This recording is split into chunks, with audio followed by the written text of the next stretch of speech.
la déconstruction au wokisme. En fait, je vous le disais, on parle énormément de wokisme, et on a raison d'en parler, parce que c'est un mouvement important aux États-Unis, en France. Je vais vous en faire l'historique, mais on ne sait pas toujours bien de quoi il retourne. Et je me suis aperçu, grâce à Alain Depié, qui m'a invité à relier déconstruction et wokisme, qu'en réalité... Ah, alors là, ça ne marche plus, ça arrive de temps en temps que ça bloque. Ah oui, si je ne mets pas le... Voilà, le wokisme ou le retour à l'envoyeur. En fait, tout est parti de France. Il y a une cinquantaine d'années, tout est parti de France avec un mouvement qu'on a appelé la déconstruction. Et au fond, le wokisme, c'est une histoire en 4 grandes étapes que je vais décrire. J'y reviendrai. Donc pour l'instant, je ne les décris pas dans le détail, je vous les mets simplement sur l'écran. La déconstruction avec le philosophe Derrida en France en particulier. Derrida est parti aux États-Unis. Ses théories sont devenues ce que les Américains ont appelé la French Theory. La French Theory qui a eu un succès fou dans les universités américaines. Cette French Theory s'est radicalisée, elle est devenue le wokisme dans les universités américaines. Et le wokisme nous est revenu en passant par nos amis québécois, nos frères québécois si j'ose dire, et c'est devenu le wokisme qui règne en France maintenant depuis un certain nombre d'années. Donc c'est une invention française. La déconstruction, c'est une philosophie qui est devenue idéologie, mais ça nous y viendrons tout à l'heure, qui a pour origine des interprétations françaises de Nietzsche et de Heidegger dans les années 60-70. Le mot déconstruction, il a été forgé par un très bon spécialiste de Heidegger, que j'ai eu l'occasion de côtoyer, puisque Heidegger, c'est mon premier péché de jeunesse. Je fais mon mémoire de maîtrise sur Heidegger, c'était Gérard Granel. Gérard Granel était un bon spécialiste de Heidegger, et il avait traduit le mot allemand Abbau, qui est présent chez Heidegger, par le mot déconstruction.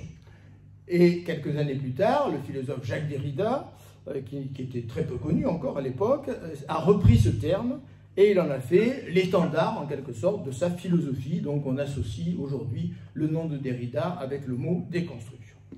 Donc je reviens à mon schéma pour approfondir ce que je disais trop succinctement il y a quelques instants.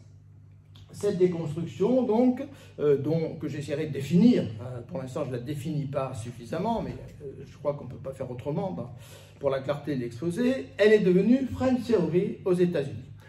Derrida a été nommé professeur à l'université de Yale en 1975. Il était peu connu en France, très peu connu. Moi, c'est l'époque où je commençais ma carrière d'enseignant. Je n'avais jamais entendu parler de Derrida, je vous l'avoue humblement. Et Derrida est devenu une véritable star, le mot n'est pas trop fort, aux États-Unis. Et ce sont les conceptions de Derrida qui ont été résumées par les Américains sous le nom de French Theory. La French Theory, c'est la théorie en fait de la déconstruction de Derrida, mais qui a pris une ampleur considérable. On a l'impression, quand on regarde un peu les choses aujourd'hui avec le recul, que les Américains ont confondu, mais ce n'est pas leur première confusion, ils ont confondu la déconstruction de Heidegger avec la destruction. Il y a aussi le terme de destruction chez Heidegger. Heidegger prétend détruire, c'est le mot destruction, l'histoire de la métaphysique dans ses premières œuvres, en particulier dans Ein und Zeit en 1927. Donc cette French Theory a gagné les États-Unis sous l'égide de Derrida. Elle est devenue French Theory, et cette French Theory est devenue en fait une idéologie. Je vais essayer de vous montrer que on est obligé d'employer ce terme. C'est plus une philosophie. Elle a échappé bien sûr à Derrida, qui a essayé de courir un petit peu après la locomotive, mais qui n'est jamais parvenu. Elle est devenue une idéologie anti-occidentale. Elle est devenue ce qu'on a appelé un peu plus tard le wokisme. À partir des années 80, il y a eu un élargissement idéologique, une extension très excessive de cette notion de déconstruction sur les campus américains. Se réclamant de la déconstruction, des militants se sont attaqués à la civilisation occidentale sous tous ses aspects, l'ont qualifié d'hétéro-patriarcal, l'ont qualifié d'impérialiste, l'ont qualifié de raciste, et nous en sommes toujours là 50 ans plus tard. Et ce wokisme américain, très très puissant, nous est revenu par l'intermédiaire de nos amis québécois, et il est présent chez nous de façon très puissante depuis un certain nombre d'années. Puisqu'on parle du Québec, je cite cet excellent journaliste que vous écoutez peut-être le matin sur Europe 1, Mathieu Bocoté, avec son délicieux accent du Québec. voilà ce qu'écrivait Mathieu Bock-Côté dans le Journal de Montréal il y a 2 ans, en septembre 2020. Je cite l'intégralité de la formule. On le voit depuis quelques années, les campus universitaires sont frappés par une forme d'hystérie idéologique. C'est la culture woke qui se présente comme une hypersensibilité aux droits des minorités, mais qui, dans les faits, assimile à la haine de toute remise en question de l'immigration, de la saine diversité ou de la théorie du genre. Ce même Mathieu Bock-Côté a écrit en 2020 un ouvrage que je vous recommande, je l'ai lu avec beaucoup d'intérêt, qui s'appelle « La révolution racialiste et autres virus idéologiques ». Bon, le titre est un peu violent, mais c'est un ouvrage tout à fait passionnant. Alors il s'agit maintenant de revenir à cette déconstruction pour y voir un petit peu clair sur cette déconstruction. Les écrits de Derrida sont très difficiles à lire. Alors ne vous sentez pas agressé, encore moins injurié, si je vous propose, en plagiant le titre d'une célèbre collection que vous connaissez tous, ma version de la déconstruction pour les nuls. Quel est le socle commun de ceux qu'on appelle les déconstructeurs? Ils appartiennent à différents courants en réalité, mais ils ont en commun de relire l'ensemble des philosophes européens depuis l'origine, depuis les Grecs, en prenant en compte moins leurs pensées, moins leurs écrits, que leur impensé. Il s'agit d'aller traquer l'impensé, les a priori non dits de ces philosophes. C'est ce que Derrida avait commencé à faire, mais ils sont allés beaucoup plus loin que Derrida. Il ne s'agit pas d'interroger la vérité des énoncés philosophiques, on se contrefout, passez-moi l'expression, de la vérité des théories philosophiques. Il s'agit de dévoiler les scandaleux présupposés de nos philosophes occidentaux.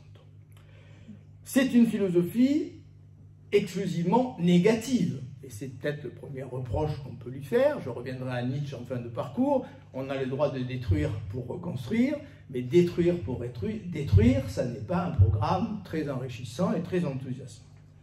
Ainsi, Jacques Derrida a lancé cette déconstruction, et cette déconstruction a été qualifiée par un philosophe allemand qui nous a quittés il y a 5 ans, un bon philosophe allemand, Karl Otto Appel, de autodestruction de la raison. Otto Appel parlait d'une fascination pour le subversif. Il y a une sorte de fascination pour cette destruction, démonter les philosophies pour montrer les horribles présupposés de tous nos grands philosophes.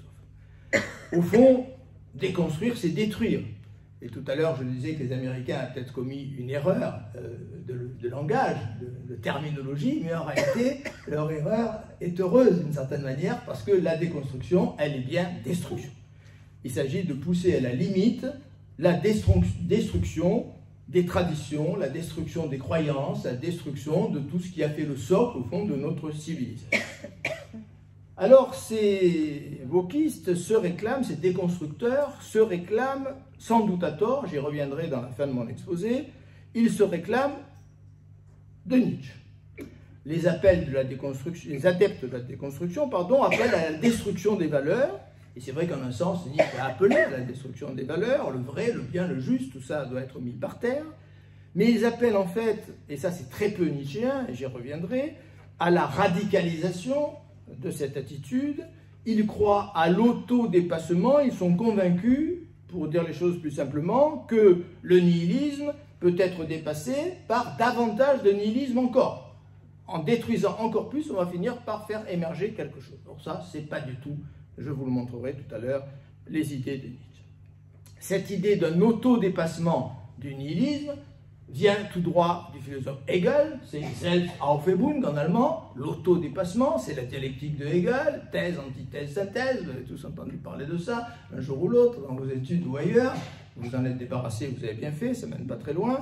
Donc la dialectique de Hegel est en fait une philosophie avec laquelle les déconstructeurs n'arrivent pas à rompre. Ils prétendent rejeter toute la métaphysique et la déconstruire, ou ils sont tout entiers, je dirais, j'ai presque envie de dire manipulés, pour faire un clin d'œil à une prochaine conférence, par l'idée hegelienne de dépassement.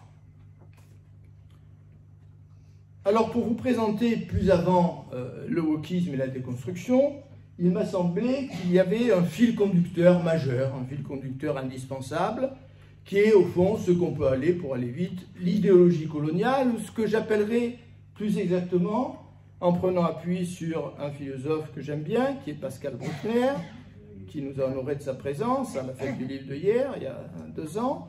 Pascal Brunner a écrit en 1983 un ouvrage, donc il y aura 40 ans l'an prochain, un ouvrage qui n'a pas pris une ride. Si vous n'avez pas lu, jetez-vous dessus, c'est un petit bijou, Le sanglot de l'homme blanc, et le sous-titre est particulièrement intéressant pour nous, Tiers-monde, culpabilité, haine de soi.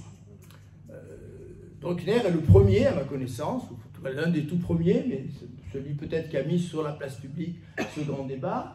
Il a considéré que la civilisation occidentale était prise d'une culpabilité terrifiante qu'aucune civilisation avant elle n'avait connue, qu'on se frappe la poitrine de plus en plus fort, c'est l'idée de repentance, j'y reviendrai un tout petit peu plus tard, et donc il y a ce que Pascal Bruckner a appelé, de cette métaphore assez remarquable, le sanglot de l'homme blanc. Alors ce sanglot de l'homme blanc, je vais vous en donner 2 variantes, aux États-Unis, en France. Commençons par le sanglot américain, ça nous fait voyager un petit peu. Les adeptes américains de la Friends Theory ont transformé la déconstruction en véritable slogan. Ils ont donné à ce terme une extension illimitée, ils ont multiplié les tours de passe-passe, on y reviendra peut-être tout à l'heure, pour l'instant j'avance un peu vite. Ils ont transformé au fond la déconstruction de Derrida en un tribunal, ce qu'elle n'était pas tout à fait chez Derrida, reconnaissons-le. Ils ont transformé la déconstruction en un tribunal devant lequel ils convoquent toutes les composantes de la civilisation occidentale. Le monde occidental est criminalisé, il est condamné sans appel, il n'a pas droit à un avocat, il est voué à être remplacé par un monde meilleur dont les wokistes croient voir les prémices dans différents indices culturels. Un monde meilleur défini uniquement, je reviens à ma négation de tout à l'heure, par la négation de tout ce qu'est l'Occident. C'est en niant et en rejetant tout ce que l'Occident a produit qu'on va créer un paradis sur Terre.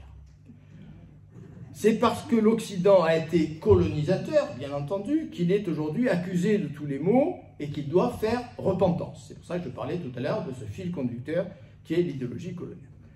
Il est donc essentiel d'y voir un peu clair sur l'évolution de l'idéologie coloniale pour disposer de tous les atouts qui nous permettront de mieux comprendre le wokisme. À l'origine, qu'y a-t-il? À l'origine, il y a une idéologie qui est née sur les campus américains, en particulier sur les campus californiens, au lendemain de la guerre du Vietnam. C'est l'idéologie de la repentance. On sait tout ce que la guerre du Vietnam a entraîné comme mouvement, dans la jeunesse américaine en particulier, de rejet. Eh bien, ce rejet donc de la guerre s'est transformé en rejet des États-Unis et en rejet de la civilisation occidentale tout entière. Ce mouvement a été porté par le radicalisme des années 60. Et dans les années 70 a débuté, dans les universités américaines, le règne du PC. PC, ce n'est pas parti communiste, comme pensent les mauvaises langues, c'est politically correct. C'est devenu le politiquement correct, bien connu en France. Ce politiquement correct, ce politically correct, né aux États-Unis dans les années 70, s'est imposé en France 10 ans plus tard. En général, c'est à peu près le décalage qu'on a avec ce qui se passe aux États-Unis. Et c'est devenu le politiquement correct, dont vous avez tous entendu parler, bien entendu, qui a régné en France 10 ans plus tard, dans les années 80. Je vais oser un petit clin d'œil à une série que les gens de ma génération, dont vous faites apparemment presque tous partie, ont fait leur délice. C'était Les Envahisseurs, et je vais dire avec David Vincent, c'est là que tout a commencé. C'est là que tout a commencé. Alors, qu'est-ce que c'est que ce politiquement correct? C'est d'abord une réforme du vocabulaire, très très important. Et on retrouve aujourd'hui toutes ces conséquences sur le langage en France même. Il n'y a plus de Noirs. Les Noirs, ça n'existe pas. Il y a des Afro-Américains. Il n'y a plus d'Indiens. Il y a des Américains de souche. Mais les Indiens ont disparu du paysage définitivement.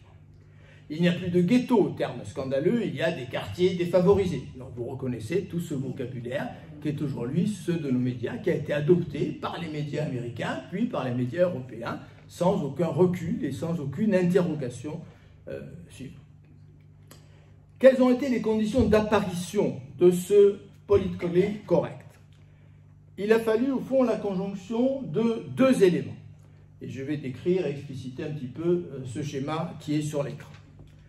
D'abord, il y a eu la perte de légitimité d'une partie de la gauche après l'effondrement du communisme à la fin des années 80. Ensuite, il y a eu la montée en puissance de la politique de l'identité. Donc le politically correct est devenu identity politics dans les années 90. Qu'est-ce que c'est que cette identity politics? C'est l'idée que, au fond, on ne peut plus compter sur les ouvriers. Les ouvriers d'abord sont moins nombreux, et puis ensuite ils sont devenus d'extrême droite, hein, c'est une horreur. Bon, c'est pas eux qui vont faire la révolution, c'est pas eux qui vont conduire la lutte finale, on envoie balader les ouvriers, et on remplace les ouvriers par des minorités sur lesquelles on va s'appuyer dans l'espoir d'une révolution radicale qui va forcément venir. Ce sont les minorités, toutes les minorités. Donc on assiste à un changement dans la définition même, c'est très important et ça va très loin, des dominés. Les dominés, ce sont les minorités. Et donc, la défense de ces minorités offre à la gauche, au sens large du terme, même si ce vocabulaire est plus français qu'américain, mais vous le traduirez, ces minorités offrent une autre mission à la gauche qui a trouvé le moyen de préserver son hégémonie intellectuelle, culturelle, au moment où elle perdait son hégémonie politique. Qu'est-ce qui s'est passé depuis 2014? Le PC est devenu wokisme, donc politically correct, identity politics et wokisme. Donc ce wokisme s'est développé entre 2010 et aujourd'hui. Il s'est développé pour la première fois, le mot est apparu en 2014, c'est la date de naissance du mot. Je reviendrai sur le mot dans quelques instants. Mais il s'est répandu véritablement dans le grand public avec les fameuses manifestations Black Lives Matter de 2020, dont vous avez tous le souvenir. Pour les tenants du wokisme, je répète, pardon de répéter, mais c'est essentiel, le monde occidental, c'est l'ennemi absolu. Et donc, grâce à la déconstruction, radicalisée est devenue idéologie, est devenue slogan, on peut dévoiler la face cachée, la face sombre de l'Occident, on peut débusquer le racisme de l'Occident, le sexisme de l'Occident, ce qui permettra d'en finir une bonne fois avec cette horrible civilisation occidentale. Ça, c'est le sanglot américain. Mais on aime bien les Américains, on va les laisser seuls à pleurer. Hein. Donc, il y a le sanglot français. Le sanglot français, eh bien, il est un peu incarné par ce portrait qui vous a fait réagir.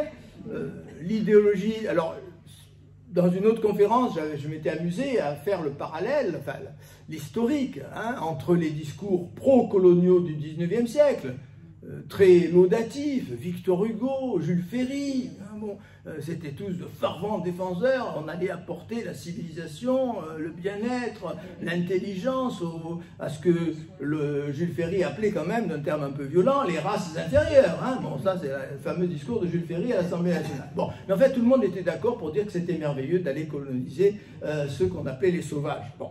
Et puis tout a changé au début du XXIe siècle. Depuis le début des années 2000, s'est imposé le discours de la repentance, qui a débuté à l'époque du gouvernement Jospin, essentiellement, avec la ministre Taubira et quelques autres. De quoi s'agit-il? Il s'agit de réécrire l'histoire de la colonisation, de la réécrire de A à Z, en accablant l'Occident tout entier, la France en particulier, de toutes les horreurs possibles et imaginables. Alors je vous invite à réfléchir sur une distance qui est minime et qui pourtant est considérable. La distance qui sépare 1964 et 2004. 40 ans, c'est très court à l'échelle de l'histoire. Et pourtant, il y a des années-lumière qui séparent ces deux dates. En 1964, l'immense historien que vous connaissez tous, le grand Fernand Braudel, écrivait dans Grammaire des civilisations « L'islam est la civilisation esclavagiste par excellence ». Ce n'était pas une affirmation gratuite, ça s'appuyait sur des études historiques extrêmement fouillées. 40 ans plus tard, on a un historien très sympathique et très brillant, qui s'appelle Olivier Pétré-Grenouillot, qui écrit un ouvrage, extrait de sa thèse, Les traites négrières, essai d'histoire globale, un ouvrage tout à fait sérieux, tout à fait universitaire, tout à fait approfondi, eh bien ce malheureux Pétré-Grenouillot, il est traîné devant les tribunaux. Par des associations antillaises qui l'accusent de banaliser l'esclavage et de dire des horreurs. Donc on met au pilori, je reviendrai sur cette expression de pilori qui est importante, on met au pilori ce brave historien. On n'est plus à l'époque où on pouvait dire avec Fernand Braudel que l'islam est la civilisation esclavagiste par excellence. Bon, aujourd'hui, le pauvre Braudel devrait raser les murs et fuir à l'étranger s'il écrivait cette phrase. Il ne pourrait pas rester 5 minutes en France, c'est pas possible, c'est inenvisageable. Donc le wokisme, j'ai déjà employé cette expression et je vais maintenant mieux la justifier et creuser mon propos. Je dirais que c'est la sloganisation, le terme n'est pas très joli mais je n'en ai pas trouvé de meilleur, la sloganisation de la déconstruction. En quelques années, le politically correct, le politiquement correct américain des années 70 a été remplacé aux États-Unis par deux courants qui ont été très puissants d'abord sur les campus américains, puis assez rapidement dans toute la société américaine et à présent dans toute l'Europe. C'est le wokisme et la cancel culture. Alors un peu de vocabulaire, vous me pardonnerez, je suis obligé de m'arrêter sur ce point de vocabulaire, on n'a pas toujours les bonnes définitions de tous ces termes que vous rencontrez régulièrement, je vais essayer de les définir sommairement bien entendu. Wokisme, wokisme ça vient de l'anglais wake, éveillé, awake, être éveillé. Le terme, je l'ai dit, est né en 2014, il a refait surface avec le mouvement Black Lives Matter. De quoi s'agit-il? Il s'agit d'encourager la vigilance extrême, l'activisme, tout surveiller, tout regarder. On n'est pas loin de Big Brother. Hein, bon. On regarde tout ce qui se passe, on est aux aguets, sur la toile, dans les journaux, sur les plateaux de télévision, et on dénonce, bien sûr, en particulier, tout ce qui apparaît comme des discriminations, on retrouve l'identité politique, discrimination à l'égard des minorités, toutes les minorités.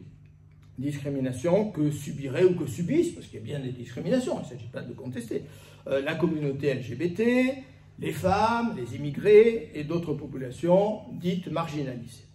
Donc voilà pour le wokisme. Le wokisme, c'est celui qui veut être éveillé du sommeil dans lequel nous ronronions avec notre idéologie coloniale, éveillé des horreurs sur les horreurs que nous avons commis, nous, civilisation occidentale, et qui est aux aguets pour surveiller tout ce qui peut révéler l'horreur de notre civilisation. La cancel culture, alors c'est la culture de l'annulation, hein, si vous faites un peu d'anglais, si vous allez sur internet, cancel c'est annulé, hein, sur les écrans d'aéroport, cancel ou delay c'est reporté, décalé, et cancel c'est annulé. Bien. On l'appelle aussi, mais le terme est moins rentré dans le vocabulaire aux États-Unis, la call-out culture. Call-out culture, c'est la culture de la dénonciation. C'est un peu la même chose, les deux termes sont presque synonymes. Donc la cancel culture ou la call-out culture, c'est une pratique qui est née aux États-Unis, qui consiste à dénoncer publiquement, le plus publiquement possible, pour les ostraciser, des individus ou des groupes qui sont perçus comme problématiques, comme prononçant des phrases absolument scandaleuses, etc. Donc on est aux aguets et on dénonce. Et on dénonce sur la place publique, à travers les réseaux sociaux particulièrement. Je reviendrai là-dessus tout à l'heure dans ma conférence. Troisième terme, le décolonialisme. Les études décoloniales, qui sont issues des sciences sociales, des sciences humaines, de la politique, de l'anthropologie, de la sociologie, conduisent une critique de la modernité du système économique néolibéral. Bon. On pourrait s'étonner qu'au moment où les colonies se sont émancipées, où on a libéré nos anciennes colonies, surgisse ce discours décolonialiste. En fait, c'est assez simple à comprendre. Les partisans du décolonialisme sont persuadés qu'on a libéré les colonies, mais qu'on est toujours colonialiste dans l'âme. Bon. Jusqu'au tréfonds de notre âme. On est d'horribles colonialistes et on le restera éternellement parce qu'on ne peut pas se débarrasser de... Bon. Et sur les campus américains, des enseignants font acte de repentance en repérant dans leur discours passé d'horribles sympathies manifestées vis-à-vis de la colonisation. C'est la repentance dont nous parlions tout à l'heure. Je connais un certain nombre d'universitaires américains. Chaque fois que je discute avec eux, ils me disent qu'ils vivent une situation qui commence à apparaître en France, mais dont on n'a pas encore la véritable idée en France. Ils vivent dans la terreur. Ils vivent dans la terreur de prononcer un mot de travers, de laisser échapper une phrase qui apparaîtra sur les réseaux sociaux, Sur les rapports hommes-femmes, on sait que c'est la même chose. Ils ne savent plus comment se conduire avec les étudiantes. S'il leur sourit, c'est une agression sexuelle. S'il leur sourit pas, c'est affreux phallocrate. Il n'y a pas de solution. Hein. Il n'y a pas de solution. Ils vivent dans la terreur permanente. Bien. Donc voilà pour le décolonialisme. Il s'agit de critiquer la modernité occidentale, supposée comme radicalement coloniale. Et enfin, et c'est le plus étonnant, le racialisme. On pensait que la notion de race était derrière nous, et heureusement, on s'en réjouissait. C'était une vieille notion qui remontait à la première moitié du XXe siècle. Donc il n'y a plus de race, tout le monde était pratiquement d'accord là-dessus. Or, ce sont les wokistes qui ont fait ressurgir la notion de race, et c'est ce qu'a dénoncé magistralement mon ami Pierre-André Taguieff. Je dis mon ami parce qu'il m'a fait l'honneur, je crois vous l'avoir dit l'an dernier, de participer à un très beau livre d'hommage qu'on lui a rendu. J'ai écrit un article dans ce livre, donc j'ai une grande amitié et admiration en même temps pour Taguieff. Personne, et ça c'est un petit clin d'œil que je fais à la personne qui a envoyé un mail injurieux, personne n'accuse mon ami Taguieff d'être un horrible extrémiste ou membre d'un parti extrême. Hein. Il a lutté toute sa vie contre le racisme, contre l'antisémitisme, il a consacré sa vie entière à dénoncer ces idéologies. Bon, il n'empêche que Taguieff écrit l'imposture décoloniale, et je serais très heureux de savoir ce que la personne qui a envoyé le mail injurieux pense de ce livre, et je suis prêt à lui envoyer, à lui offrir, hein, si j'ai son adresse.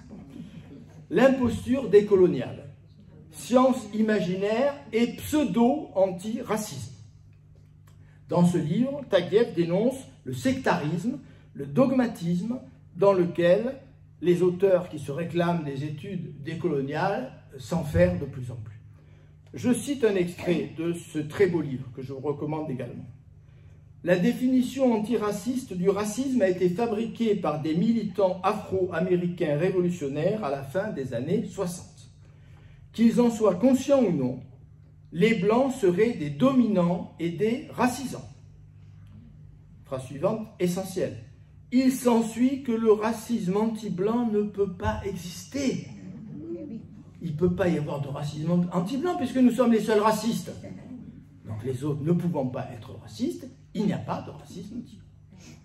C'est là un article de foi fondamental du nouveau catéchisme anti-raciste. Nous sommes donc devant un antiracisme raciste ou un antiracisme racialiste. Je vous renvoie à ces slogans qui apparaissent sur les campus américains. Black is beautiful.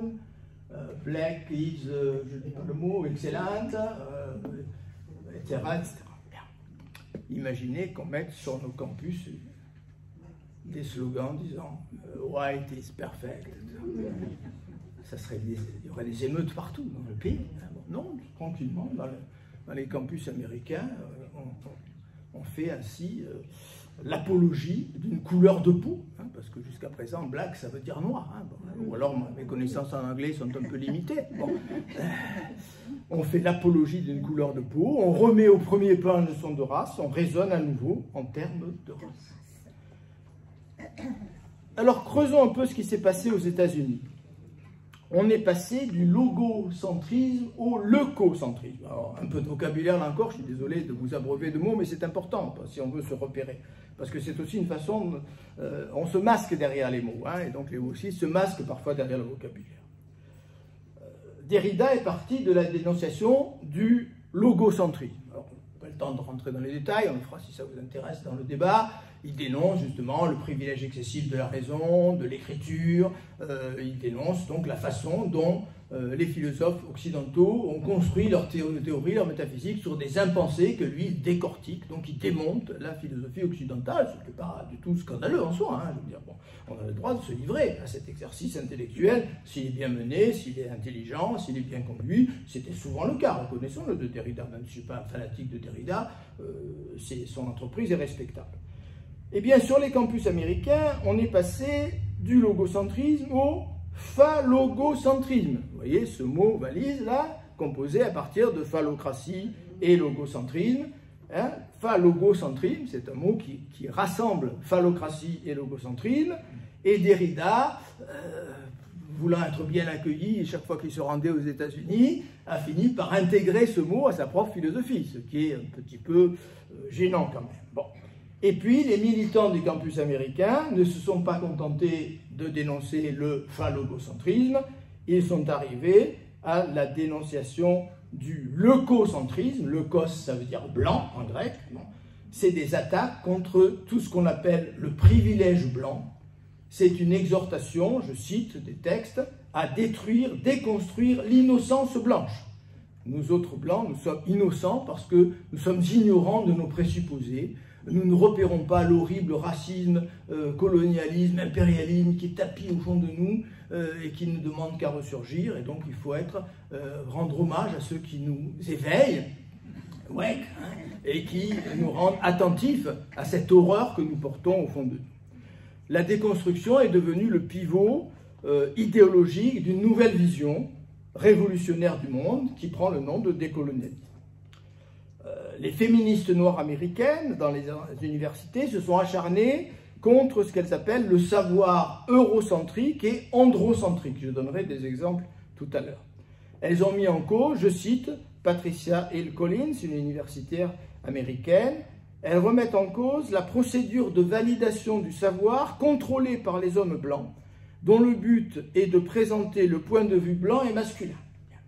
Donc partout dans les universités, on repère, là où autrefois on avait des thèses qui étaient discutées et discutables, mais qui étaient proposées, dont on essayait de repérer le contenu de vérité, les éventuelles erreurs. Non, là, on repère, par cette déconstruction devenue slogan, ce qui est le point de vue blanc et masculin scandaleux. C'est toujours le mâle blanc, c'est seulement le mâle blanc qui est supposé phallocentrique par nature, qui est pris à partie, c'est son logocentrisme qui est pris à partie, on ne cherche jamais un phallocratisme ou un logocentrisme ailleurs que chez des hommes blancs supposés dominants. Tout cela, c'est le masque de son impérialisme, de son sexisme et de son racisme. Alors en France, nous en sommes à peu près au même point, avec 10 ans de décalage. Les plus acharnés des wokistes ou des racialistes sont bien obligés, sauf à tenir un discours aberrant et idéologiquement insoutenable, ils sont bien obligés de remarquer qu'il y a de l'antisémitisme dans nos cités. Quelques assassinats, malheureusement récents, l'ont démontré. Ils sont bien obligés d'admettre qu'il y a une violence contre les femmes dans beaucoup de lieux de nos territoires. Qu'il y a de la francophobie, c'est-à-dire de la véritable haine de la France et des Français. Qu'il y a un racisme anti-blanc, même si ça ne devrait pas exister, on en a des manifestations. Eh bien, tous ces éléments, l'antisémitisme des cités, la violence contre les femmes, la francophobie, le racisme anti-blanc, le djihadisme, ne sont pour le wokisme et la cancel culture que les expressions d'un malaise social dont la France est seule responsable. Le racisme, ce n'est pas celui qui agresse un Gaulois, pour employer un terme qu'on emploie parfois un peu naïf, c'est celui qui s'indigne de cette agression. C'est lui le raciste. Je cite une phrase que j'aimerais appeler croustillante, mais qui est en fait terrifiante, d'un historien qui est Daniel Lindenberg. Voilà ce qu'il écrit. J'aurais aimé qu'on le cite peut-être au procès de Paris sur les attentats de Nice. Ça aurait été sympathique de voir les réactions de ceux qui ont perdu les leurs. L'époque est dangereuse non pas à cause des crimes de Daesh et des aléas des migrations, mais de leur instrumentalisation par la droite. D'accord? C'est fort ça quand même. Ce qui rend notre époque monstrueuse, ce n'est pas les attentats. C'est l'instrumentalisation des attentats par la droite. Je cite à nouveau mon ami Taguieff dans l'imposture décoloniale. Les Blancs doivent se faire pardonner d'être blancs par des conduites de repentance. Je lis la suite. Les recherches post-coloniales sont un mythe fabriqué par des militants et des communicants en quête de respectabilité et de postes dans les institutions universitaires. Très très important. Et en France, ça y est, on a rejoint le mouvement américain. Si vous connaissez des étudiants qui sont en thèse ou en troisième cycle, interrogez-les. Il est presque impossible aujourd'hui de faire une carrière, d'espérer faire une carrière universitaire si on ne s'insère pas dans ce moule, dans cette filière du wokisme et de la cancel culture. Le blanc, c'est la dernière incarnation du diable. Le décolonialisme, écrit Taguieff, est une démonologie. Ces prêcheurs sont des inquisiteurs ou des exorcistes. Alors, vos réactions me rassurent, elles prouvent ce que je sais depuis longtemps, que cette vision, elle est massivement rejetée par les citoyens. Elle est massivement rejetée. Mais ce n'est pas joyeux de dire ça, dans la mesure où ce rejet entraîne un effet pervers qui est la radicalisation de ces courants. Plus ces courants sont rejetés et dénoncés, plus ils vont loin dans leur discours idéologique. Alors je vais décliner un petit peu différentes manifestations de cette haine de soi pour que vous ayez quelques exemples précis à l'esprit. Premier exemple, c'est l'enseignement du grec et du latin. Comment peut-on lire Homère alors qu'il était raciste et misogyne? L'université de Princeton a décidé, il y a 2 ans de ça, un peu plus, que le grec et le latin ne seraient plus obligatoires en lettres classiques. Pas en lettres modernes, pas en histoire, pas en philo, en lettres classiques. On peut faire des lettres classiques à Princeton sans faire un mot, 1 heure de grec ou de latin. La raison, c'est la pression du courant woke qui réduit la culture antique à une société esclavagiste. À Princeton, toujours, Daniel Padilla Peralta, qui est professeur de lettres classiques, accuse son propre enseignement de perpétuer une culture blanche, c'est les mots qu'elle emploie. Elle désire tout simplement éradiquer cette culture blanche. Selon elle, la culture gréco-romaine a été complice sous diverses formes d'exclusion, y compris d'esclavage, de ségrégation, de suprématie blanche, de destinée manifeste, de génocide culturel. Bon. Tout est à jeter dans cette culture gréco-romaine, raciste et esclavagiste, et donc il n'est plus question d'étudier la langue de ces individus scandaleux qui étaient les Grecs et les Romains. Tout ça mérite de finir dans les poubelles de l'histoire. Un très bon helléniste et très respectable helléniste français, qui est Pascal Charvet, va un peu plus loin en nous disant que le wokisme est un nouveau puritanisme, que le wokisme entraîne une forme de totalitarisme de la pensée. Je reviendrai sur ce terme tout à l'heure, il est tout à fait important. Je crois que on a le droit, tous les droits, hein. On a le droit d'être amis du wokisme et des wokistes, mais on ne peut pas rejeter cette étiquette de totalitarisme parce qu'elle est profondément juste, exacte, précise. Je le montrerai en concluant mon exposé tout à l'heure. Je reviens un instant sur l'étonnant paradoxe du retour de la race. Un bon anthropologue français qui s'appelle Jean-Louis Amsel a écrit, il y a déjà 8 ans, un très beau livre, « Les nouveaux rouges-bruns », le racisme qui vient. Je cite un extrait de cet ouvrage. « Nous sommes entrés depuis quelque temps en France dans une nouvelle ère, celle d'une société raciale où la race vaut pour le social. Les conflits qui traversent la société ne sont plus appréhendés en termes de classe sociale, mais dans une perspective ethnique. Une tendance lourde où les indigènes de la République rejoignent paradoxalement le Front National et Farida Belgoul, la militante anti-genre, rejoint Dieudonné ou Alain Soral. Je laisse méditer sur cette phrase. La stratégie du wokisme, nous l'avons déjà évoqué, elle consiste à partir de l'école, à partir de l'université. Je reviendrai sur l'école dans quelques instants. L'université, ensuite les médias, sont les vecteurs du wokisme. Alors examinons d'abord la situation américaine. Le mouvement woke, qui est la conséquence, vous l'avez compris, de ce déconstructionnisme sloganisé, idéologisé, a conduit dans l'enseignement supérieur à multiplier ce qu'on appelle les studies. Vous avez tous entendu parler des studies, les gender studies, les black studies, les queer studies, bon, c'est-à-dire ces études qui se prétendent scientifiques et qui se sont très très peu la plupart du temps, qui permettent à une minorité activiste de prendre le pouvoir dans les universités, de faire une sorte de terrorisme intellectuel, je reviendrai sur ce terme, d'occuper le terrain académique de telle façon qu'il est de plus en plus difficile à quelqu'un qui s'oppose à ces thèses de faire carrière dans l'université. En France, eh bien en France, nous avons une université qui est le théâtre d'un affrontement idéologique. A été créé il y a quelques années un observatoire qui s'appelle l'Observatoire du décolonialisme et des idéologies identitaires. et c'est très intéressant à lire. Ils explorent en particulier, ils décortiquent un certain nombre de thèses qui sont recensées par leurs chercheurs. Je cite un exemple de thèse, je ne le commenterai pas, je vous laisserai apprécier. Décoloniser la Vénus, le mythe de la naissance de l'Aphrodite, sa réception classique à la Renaissance et la constitution d'un corps théorique esthétique décolonial. C'est déjà difficile à comprendre. Et en plus, il vaut mieux pas comprendre d'ailleurs. Hein. Plus rassurant. À Paris 8, une brochure qui est distribuée aux étudiants de lettres modernes. Eux ne font pas de grec et de latin, mais c'est normal, parce que c'est lettres modernes. Une brochure est distribuée aux étudiants qui les invite à tirer les leçons pratiques des apports théoriques des gender studies, racial studies, colonial studies, dont les travaux ont montré la domination du champ épistémologique et artistique par les hommes blancs hétérosexuels. Horreur des horreurs. En plus, ils sont hétéros. Vous imaginez la monstruosité. C'est difficile d'aller plus loin dans l'horreur.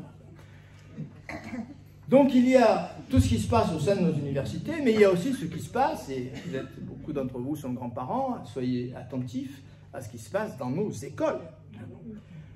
Je cite un texte qui m'a presque ému. C'est une jeune élève, j'ai trouvé ça sur Internet, qui s'exprime en ces termes. Tout allait bien dans sa classe, et puis on a introduit un cours sur le racisme, la colonisation, etc. Et voilà ce qu'elle écrit, cette petite jeune fille. Ce cours a tout changé dans la classe. Nous nous entendions bien, il y avait la solidarité, du respect, de la bienveillance entre nous. Mais certains ont commencé par se voir comme des victimes de racisme, à ne parler que de cela. La boucle WhatsApp de la classe est devenue un champ de bataille avec deux camps qui s'affrontaient.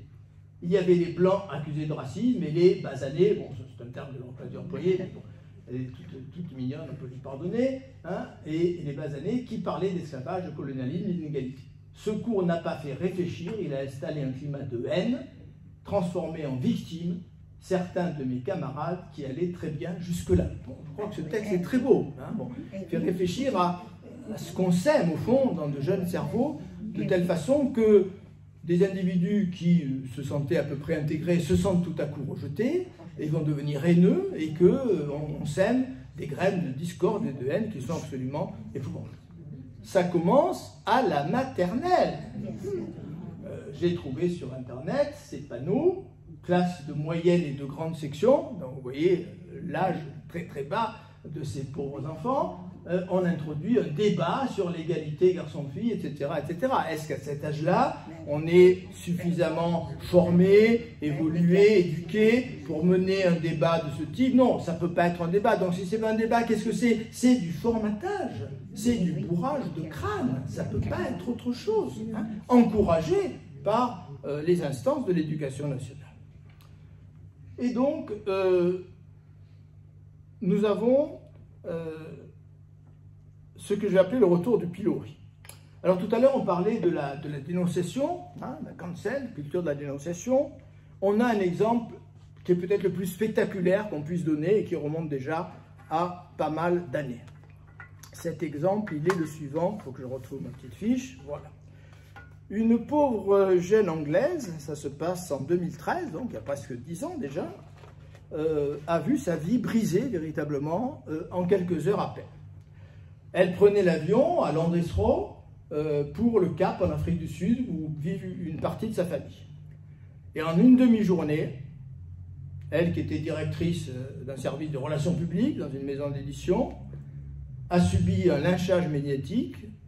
Durant les quelques heures de vol entre Londres et le Cap, elle a perdu son travail, sa vie privée, sa dignité et même le soutien de sa famille. Dans l'aéroport, elle met un post sur Twitter, un peu maladroit, mais bon. Départ pour l'Afrique, j'espère ne pas choper le sida, je déconne, je suis blanche. Bon. Elle tweet cela à l'aéroport. Puis elle monte dans son avion. En avion, vous savez, on n'a pas le droit de regarder son téléphone. Bon. Et pendant la traversée, elle qui avait un compte Twitter avec 170 abonnés, elle est retweetée des centaines de milliers de fois. Et quand elle arrive au Cap, Elle allume son portable en atteignant le tarmac.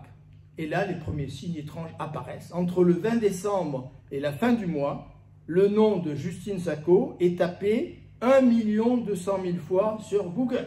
1 200 000 fois. Elle est licenciée de son boulot, son petit ami l'a quitte, ses parents lui font la gueule. Et un bruit court, elle serait la fille de Desmond Sacco, patron de l'industrie minière, richissime. Elle aurait une fortune, elle serait l'héritière d'une fortune de 5 milliards de dollars, tout à fait inexact, hein, une fille tout à fait modeste. Bon. Donc elle a refait surface, la malheureuse, petit à petit, heureusement pour elle, mais voilà comment, avec ce système de dénonciation de réseaux sociaux, sans le moindre droit à la défense, la vie de quelqu'un peut être brisée en quelques heures. C'est quand même terrifiant, reconnaissons. Quelques exemples français récents. Un joueur de football, dont vous connaissez tous le nom, même si vous n'êtes pas des fanatiques de foot, qui est Antoine Griezmann, a été obligé, il y a quelques années, de présenter des excuses publiques parce qu'il s'était grimé en joueur de basket de la légendaire équipe des Harlem Globetrotters, il s'était noirci le visage, il a été dénoncé des centaines de milliers de fois, il était obligé de venir présenter des excuses sur les réseaux sociaux. Des pompiers, bon, on est tous admirateurs des pompiers, de leur dévouement, dans le sens du sacrifice. Des pompiers ont été pénalisés par leur hiérarchie parce qu'ils avaient affirmé qu'ils ne se souciaient pas du genre ou de la race des gens qu'ils sauvaient. Scandaleuse affirmation. Ils devraient être au contraire extrêmement attentifs et éventuellement laisser peut-être crever un peu plus vite les blancs si l'occasion se présente. Une fraction de militants antiracistes a empêché une représentation des suppliantes d'Échille, pièce grecque, du théâtre grec, en les accusant de blackface. Blackface, c'est un procédé qui consiste à se grimer en noir, comme l'avait fait Griezmann. Hein, bon. Les acteurs blancs se griment en noir pour jouer le rôle de personnes de couleur. Je vous invite à faire attention à ce qu'écrivait peu après cette censure. La pièce a été annulée. Hein, Isabelle Barberis dans les pages du Figaro. C'est très intéressant ce qu'elle dit. Si l'acteur blanc se grime, il se rend coupable de blackface. S'il ne se grime pas, on le clouera au pilori pour whitewashing. On est très exactement dans ce que les théories de Palo Alto, dont vous avez entendu parler certainement il y a 50 ans, appelaient le double bind, la double contrainte. La double contrainte. Bon. Il n'y a pas d'issue. Je me grime, je suis un salaud de colonialiste, je ne me grime pas, je suis un salaud de colonialiste. Bon, il n'y a pas d'issue, il n'y a aucune issue possible. Bon. Donc le double bind, c'est terrible. Alors pour vous faire sourire, je vous raconte l'histoire la plus sympathique que je vais vous raconter de double bind. Une mère offre à son fils pour son anniversaire 2 cravates, une blanche et une noire. Disons une rouge et une bleue, allez, on va pas. Évitons les couleurs dangereuses. Une rouge et une bleue. Le dimanche suivant, il va manger chez maman tous les dimanches, c'est un vieux célibataire endurci. Il arrive chez maman avec la cravate rouge. La mère éclate en pleurs. Je savais bien que la bleue ne te plairait pas. Dimanche vient, revient à la cravate bleue. Je savais bien que la rouge ne te plairait pas. Dimanche suivant, il arrive avec les 2 cravates. Je savais bien que tu te foutrais de ma gueule. Bon, il a trouvé la solution. Trouver la solution, il n'y en a pas. Je suis piégé dans une situation sans issue où quoi que je fasse, je serai dénoncé.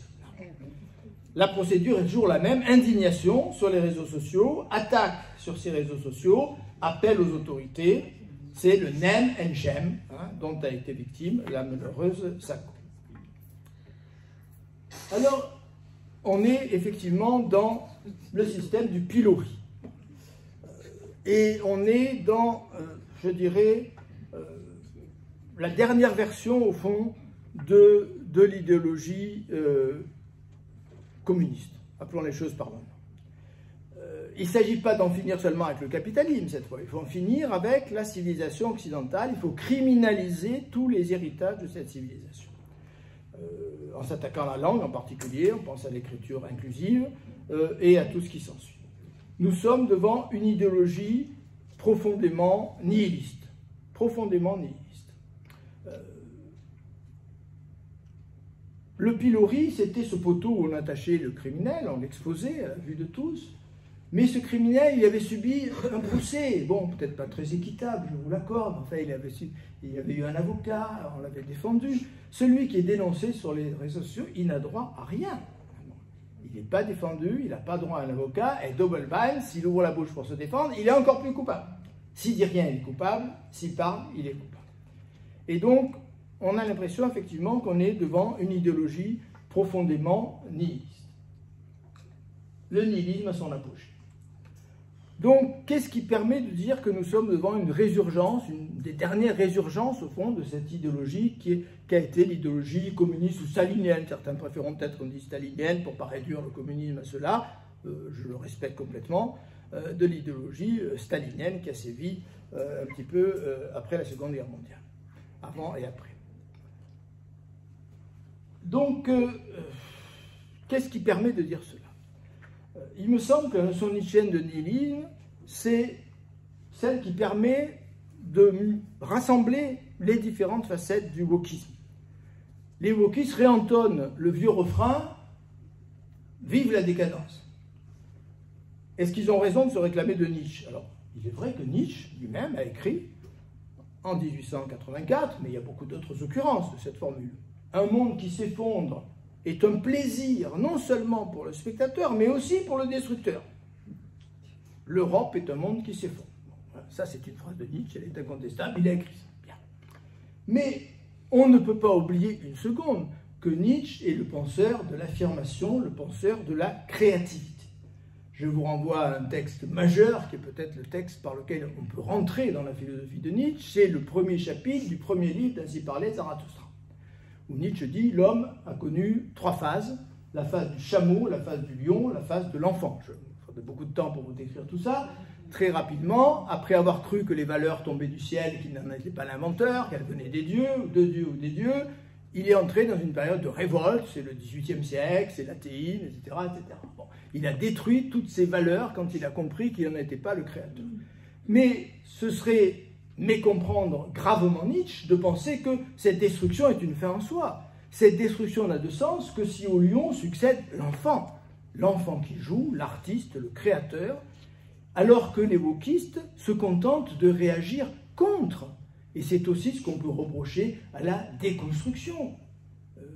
Je suis obligé de dire, malgré le respect que je dois à Jacques Derrida, que je n'ai pas trouvé sous sa plume l'embryon de nouvelles positions philosophiques ou d'une création philosophique destinée à prendre le relais. Il détruit, c'est son droit, il détruit, et après, et alors?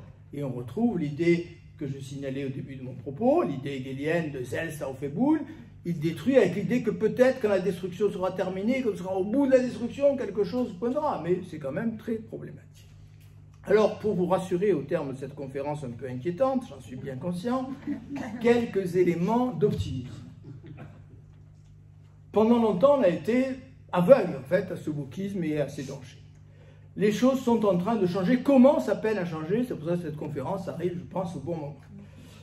Elle commence à changer aux États-Unis. Là, je vous ai mis sur l'écran un article paru dans Le Point, le 23 décembre 2021, il y a presque un an, un article tout à fait intéressant, Fronde anti-woke à l'école. En France, il y a eu, au mois de janvier, les 7 et 8 janvier dernier, un colloque anti-woke à la Sorbonne. Le ministre de l'Éducation nationale de l'époque, Blanquer, était présent, il s'est dit des choses tout à fait intéressantes. C'était pas un rassemblement d'individus d'extrême droite, hein, c'était quelque chose de tout à fait sérieux, de tout à fait universitaire. Jamais les instances dirigeantes de la Sorbonne n'auraient autorisé une rencontre, je dirais, politique ou idéologique. Alors comment sortir du wokisme? Eh bien, la seule issue me semble être dans l'effort intellectuel, peut-être dans le doute dont je vous parlerai. Vous voyez, j'essaye toujours de mettre un petit lien entre mes conférences dans un cycle. Je pratiquerai l'éloge du doute en 2023. Eh bien, le doute, c'est peut-être aussi un point important pour sortir. Et là, je cite Volkov. Je suis très heureux d'avoir eu le flair d'inviter Volkov à l'époque où j'étais adjoint au maire de la Garde, en 2005, quand on a fait un colloque sur l'effondrement du système communiste, et j'avais invité Volkov, et j'en ai un souvenir tout à fait ému. Volkov avait écrit, il y a plus de 20 ans, un manuel du politiquement correct, c'est le mot qu'on employait à l'époque, qui reste lisible, parce qu'en fait, bon, on est toujours dans la même mouvance, hein, politiquement correct, le wokisme, bon, c'est un peu la même idéologie. Et je cite Volkov pour conclure, je lui laisse la parole pour terminer cette conférence. Le politiquement correct est ennemi aussi bien de la vérité que du doute. C'est donc par amour de la vérité et par le goût du doute, travaillant ensemble à la façon d'un couple en mécanique, qu'il faut chercher à retrouver cette liberté de pensée qui fut la nôtre et dont il ne suffit pas de déplorer la perte.